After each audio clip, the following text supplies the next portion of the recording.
Hello students, today we are going to discuss some numericals, some very good and important numericals in electromagnetic induction, and we will continue this in our next class as well. So today what we are going to see is we will start with some small numericals but still conceptual numericals, and then we will move ahead with some advanced level question, not so advanced but okay, average level questions. Okay. So let's try to understand here with the help of electromagnetic inductions these questions.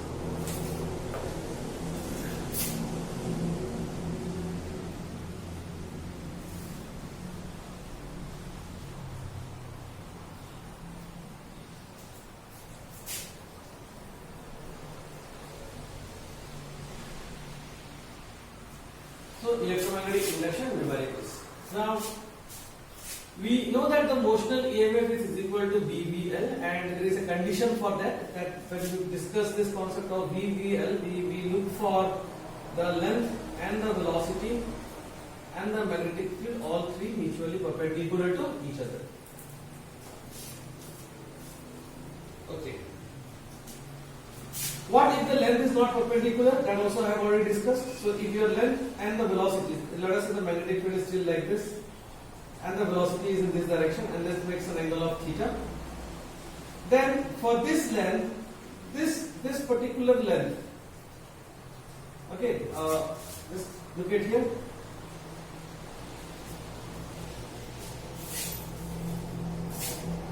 For this length, if I consider that this angle as theta, even this angle will be also theta.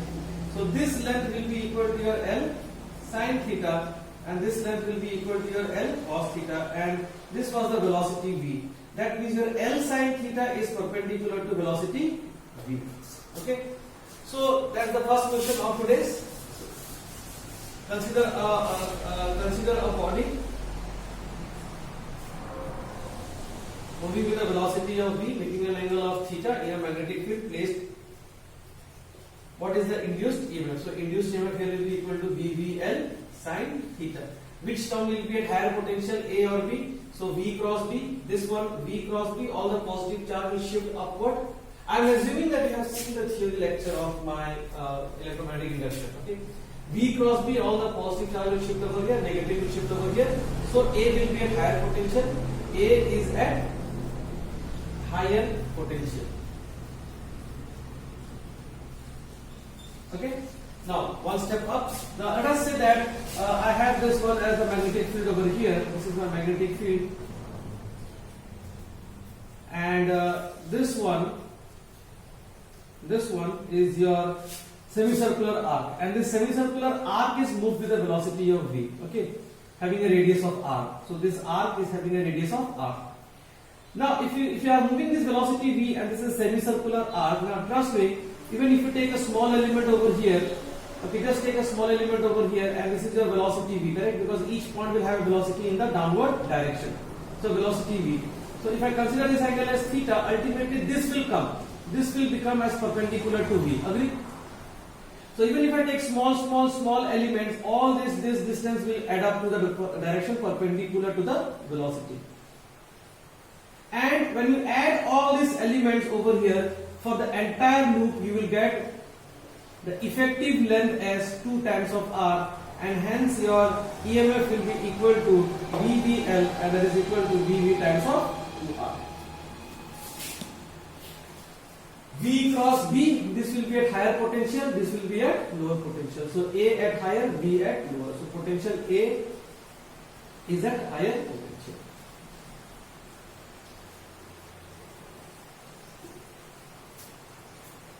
Okay. So far so good. Now let's go for the next one.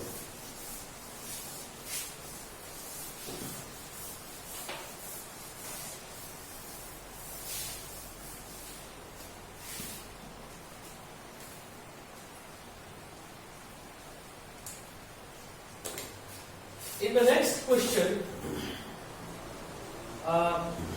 let us consider a situation like this. Say that this is my magnetic field,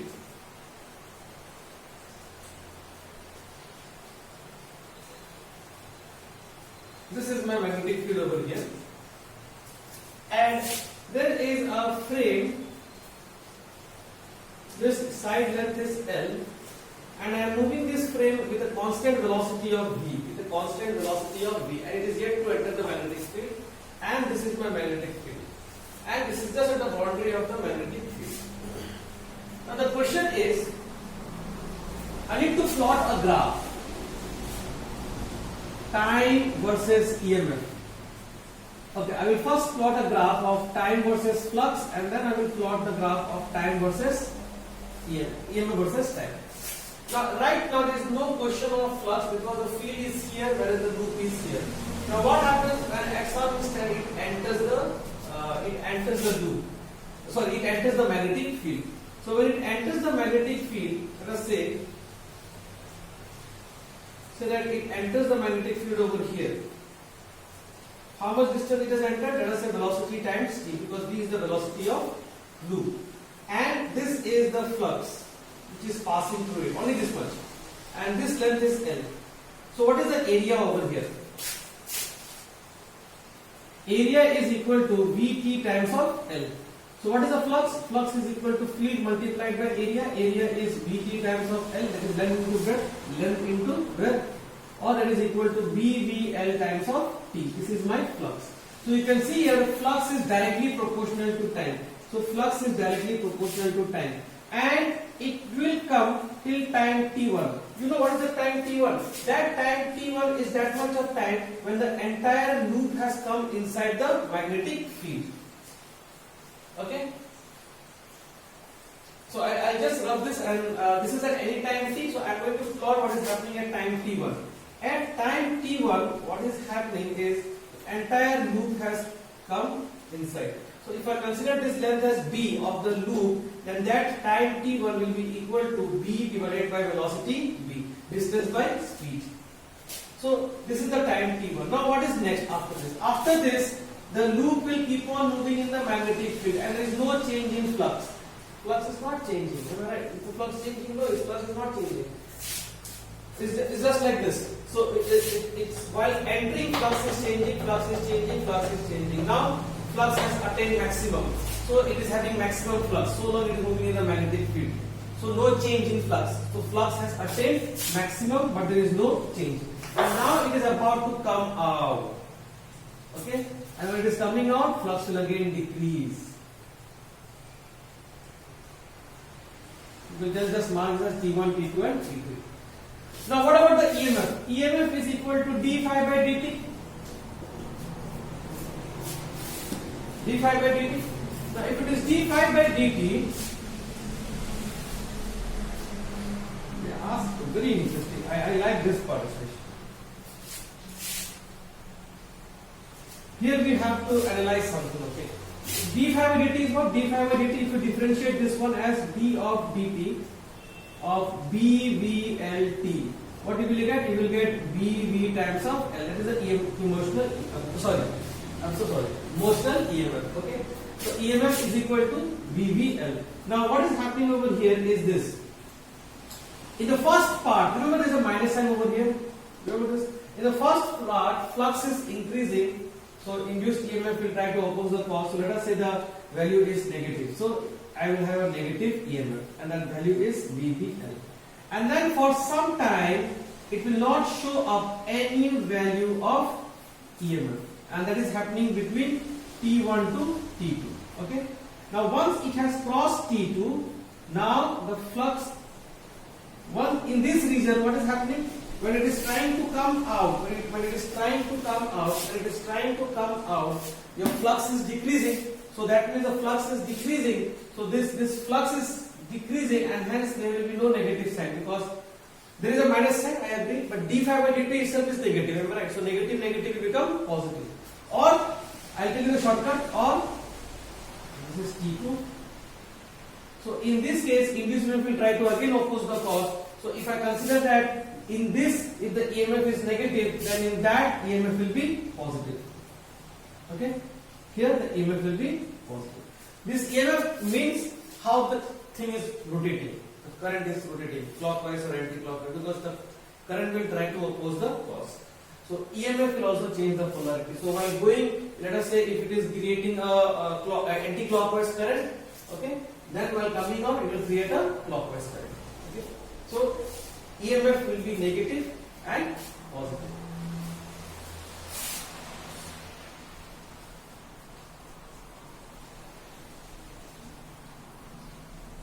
Induced EMF. Okay. Moving ahead.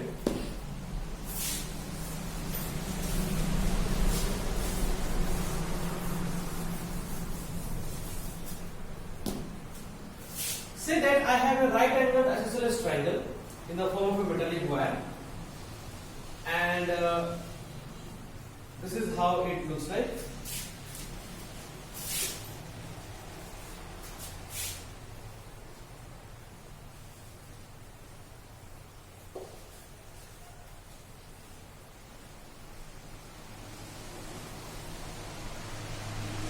This is the right angle part. Okay, this is the right angle part. And this one does not look like that much.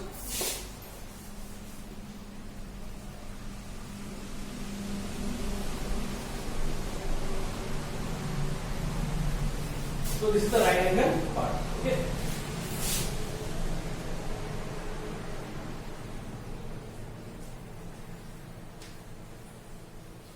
Right angle isosceles triangle. That means if this is 90 degree, then this angle will be 45 and this angle will be 45. I am not interested in that. I am saying that now this is moved with a constant velocity of v. It is moved with a constant velocity of v inside the field, and the field is starting from here. Field is starting from here. Okay. How does the variation, and the field is continuous. Okay. It's not going in and coming out. Of course, we can plot that part. But there is no going in and then coming out. Let us say the field is continuous over here. How does the field will, how does the flux, what will be the equation of flux and then what will be the equation of EMF? That is what we are going to look here. So what we will do, whenever you get questions like this, previous one or this one, just imagine that any instant of time, is very strong tool. At any instant of time, let us say that the length which is inside the magnetic field is v times of t. Why v times of t? Because we are moving it with that velocity. Okay. And remember one thing, that you are talking about right angle isosceles triangle. So that means this is your 45 degree. Okay? This is also a 45 degree. Now if this is tan 45, then if I consider that, though it may not look like, because I have just drawn it. Okay. So tan 45 will be equal to perpendicular by base. That means, and tan 45 is what? Tan 45 is 1. So tan 45 is equal to perpendicular by base. And tan 45 is 1. So you get the value of base also as Vt. So even this distance, the base distance will be also equal to Vt. Because this is 45 and base and perpendicular will be same. So even this will be also V times of T. Okay? Fine?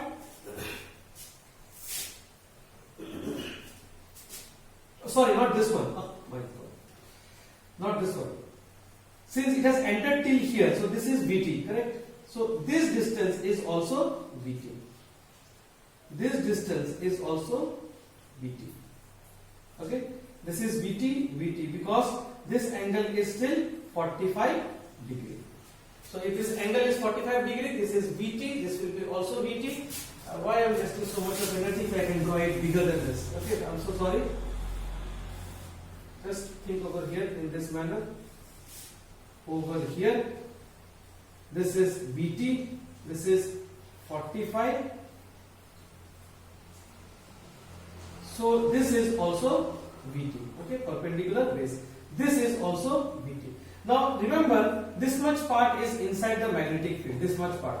This is not inside. This much part is inside. So I have to find the flux on this much part. How to find the flux? Flux is equal to field multiplied by area. What is area? Area is half into base. What is the base from here to here? 2V2.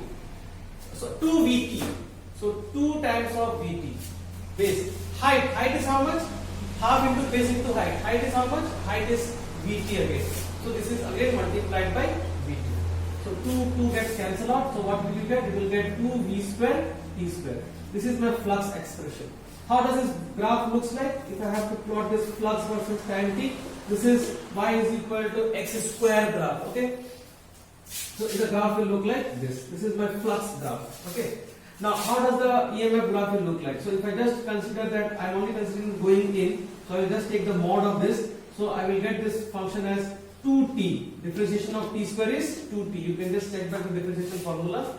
Differentiation of t square is 2t, and this is nothing but y is equal to b 2v square multiplied by t. So this is in the form of linear equation. E is proportional to time. Okay. So y is equal to mx form, straight line. So in this case, the EMF versus time graph will be a straight line.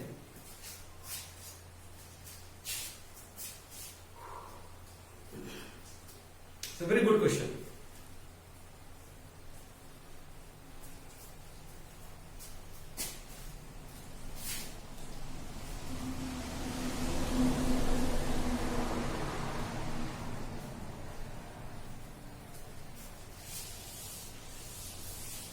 This same question has one different format also. It has got altogether different format. And answer still remains the same. Okay. So in this question, what is happening that you have an infinitely long big track such that this is at 90 degree. This is at 90 degree. Okay.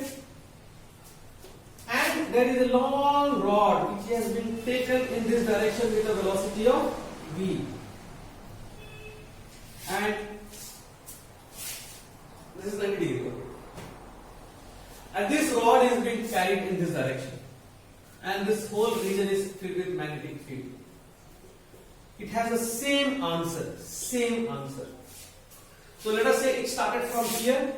And then I took the rod and I am moving it like this. So at any instant of time, let us say this distance is Vt from here till here. If this distance is Vt, remember this angle will be 45. Why? Because this is 90 degree, and it will be symmetric. This length will be same. So this two angle will be 45.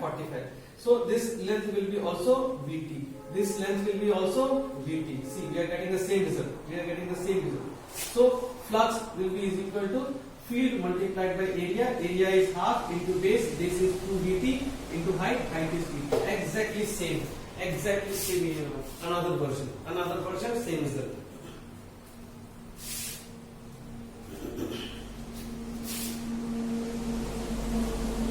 Alright. Now, next, moving ahead.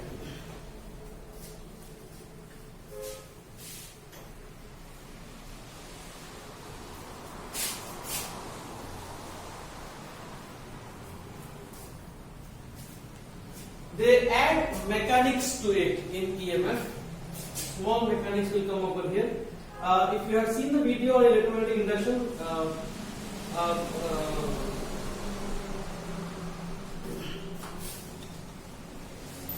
have to draw a three-dimensional picture. I don't know how much I will be successful. This is a table, and this table has a magnetic field in it. Okay. This is a loop.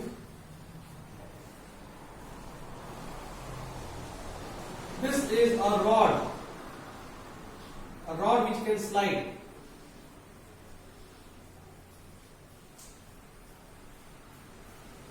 And this is a thread, and you have a mass over here hanging.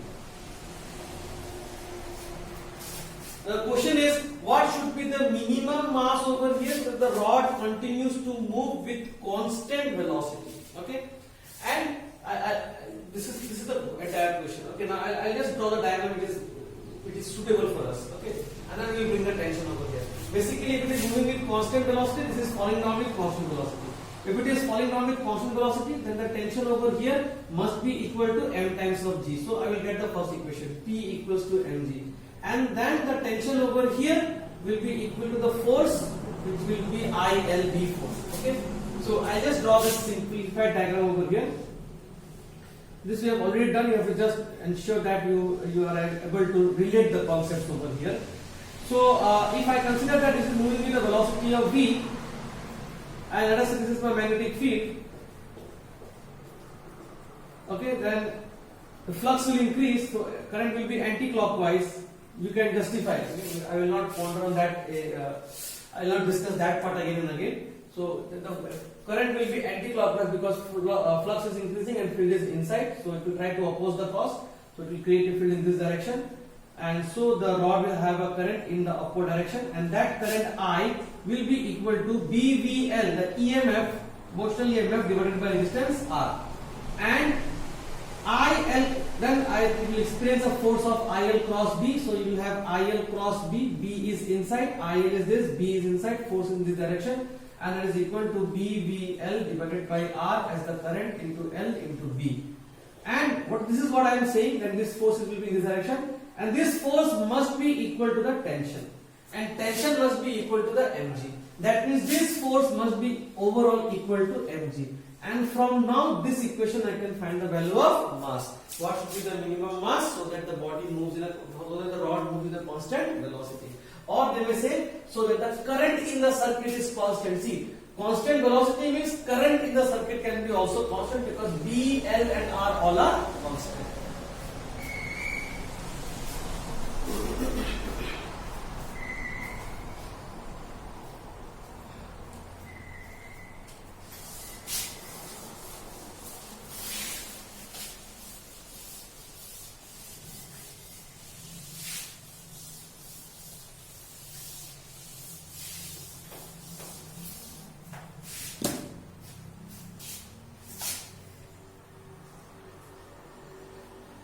Say that this is a resistance.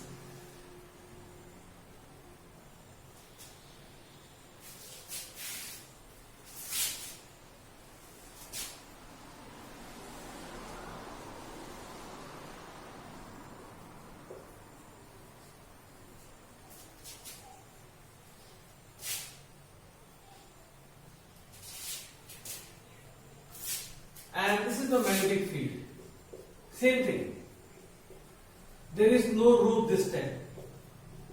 Direct motion of gravity. This is my mg. Directly pulling it downward. Okay? If it directly pulls it downward over here, it will gain velocity. Okay? So let us say at any instant of time, so I'll repeat the question. Question is like this. So let us say that, okay, say that this is the loop and this is a rod, and then the rod is released. The rod is released. So when the rod is released, it will go down. Why it will go down? Because mg will pull it down. So let us say at any instant of time when the rod is falling down, at any instant of time, let us say that it has gained a velocity of v. Okay? At that instant of time, what is my EMF? EMF will be is equal to Vv times of L.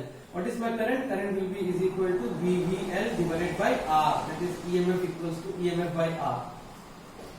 What is the force acting on this wire now? So if I consider V cross B, flux is increasing. Two ways I can give you the direction of current. Flux is increasing. If it is going down, the inward flux is increasing, so it will try to create a anti-clockwise current.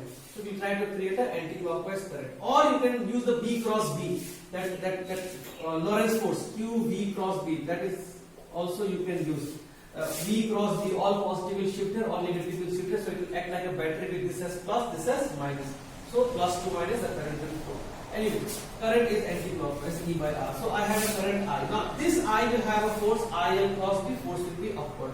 Force will be in the upward direction. That is equal to IL times of B. At this instant, what is the acceleration? At this instant, so force is equal to IL times of B. So I just love this part. So at that instant, when the instant when the velocity is V, at that instant, what is the acceleration? So you have to draw the free body diagram. Free body diagram I have already drawn. Mg and ILB.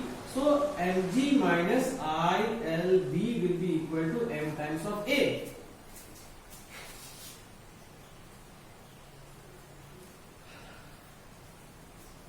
And what is I? I is equal to BVL by R. So BVL by R. This is I multiplied by L into B. Multiplied by L into B is equal to M times of L. So this implies Mg minus B square L square V by R equals to Ma. Okay. Here, it's a very beautiful thing happening. Whenever you see an equation like this, you have velocity component getting subtracted, and on this side it is equal to m times of a. Now don't forget what is acceleration. Acceleration is rate of change of velocity. Now what is happening over here? As it goes down, as this goes down, it will increase velocity because it has an acceleration in the downward direction. So there is a big approach using calculations. The whole integration will come and all, and finally we get the same result, which I am going to give you in a very layman way. Okay, just imagine that I have an acceleration and velocity. Let us say the initial acceleration is 4 meters per second square. Okay, because of which let us say the velocity is increased by 4 meters per second. Okay, no problem.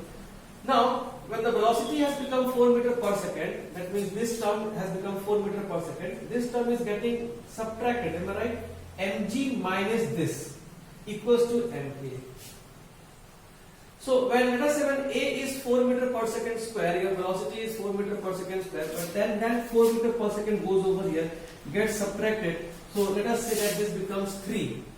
Okay, this both are not happening properly. So this is my A, this is your B. So how can I say? We will start like this. Say that at any instant of time it has a velocity of, let us say, 3 meters per second. At that instant it is having an acceleration of 2 meters per second square. Because of 2 meters per second square, the velocity increases by 2 meters per second. And since the velocity has increased, not 2 meters per second, from 3 it has become 5 meters per second. Okay, because it has an acceleration of 2 meters per second square. This is not accurate. I am just trying to give you an analysis over here that something is falling down and the acceleration is also there. Okay, so acceleration is there due to which the velocity is increasing. But when the velocity is increasing, acceleration is decreasing because this term is getting subtracted. So when the velocity is 3 meters per second, let us say the acceleration is 2 meters per second square. Because of 2 meters per second square, velocity further increased. Let us say by 2. So 3 plus 2 becomes 5. Correct? When this becomes 5, acceleration will reduce by more amount. So let us say it has gone to let us say 0. Or let us say 1 meter per second square. So when this becomes 1 meter per second square, it is still 1 meter per second square. So this will again increase. So this will increase to 6 meter per second. When this becomes 6, let us say this has gone to 0.5 meter per second square. But it is still 0.5. So 0.5 will make this increase by 7.5 meter per second. Now 7.5 meter per second is that value which will make the acceleration as 0. So acceleration will help velocity to increase, but at the same time velocity will try to decrease the acceleration. There is a very beautiful equation over here. So acceleration will ultimately become 0. Once acceleration becomes 0, trust me, the velocity at that instant will become constant, and that velocity is called terminal velocity. Terminal velocity. So when you release this rod, the rod will go down, down, down, down, down, and at one instant it will attain a terminal velocity. So now I want to find the terminal velocity. Terminal velocity can be found by putting the value of acceleration as 0 divided by r, and hence what will I get? I will get terminal velocity. If I solve this equation, I will get this one as mg. This is not needed. Mg over here multiplied by r divided by d square L square divided by d square L square. This is the terminal velocity. Okay, and if they show you the graph will look like this. Velocity time graph will look like this. It will increase and then attains a terminal velocity. Okay, thank you for joining in. We will have a second part of numerical on electromagnetic induction, so stay tuned. Thank you for watching.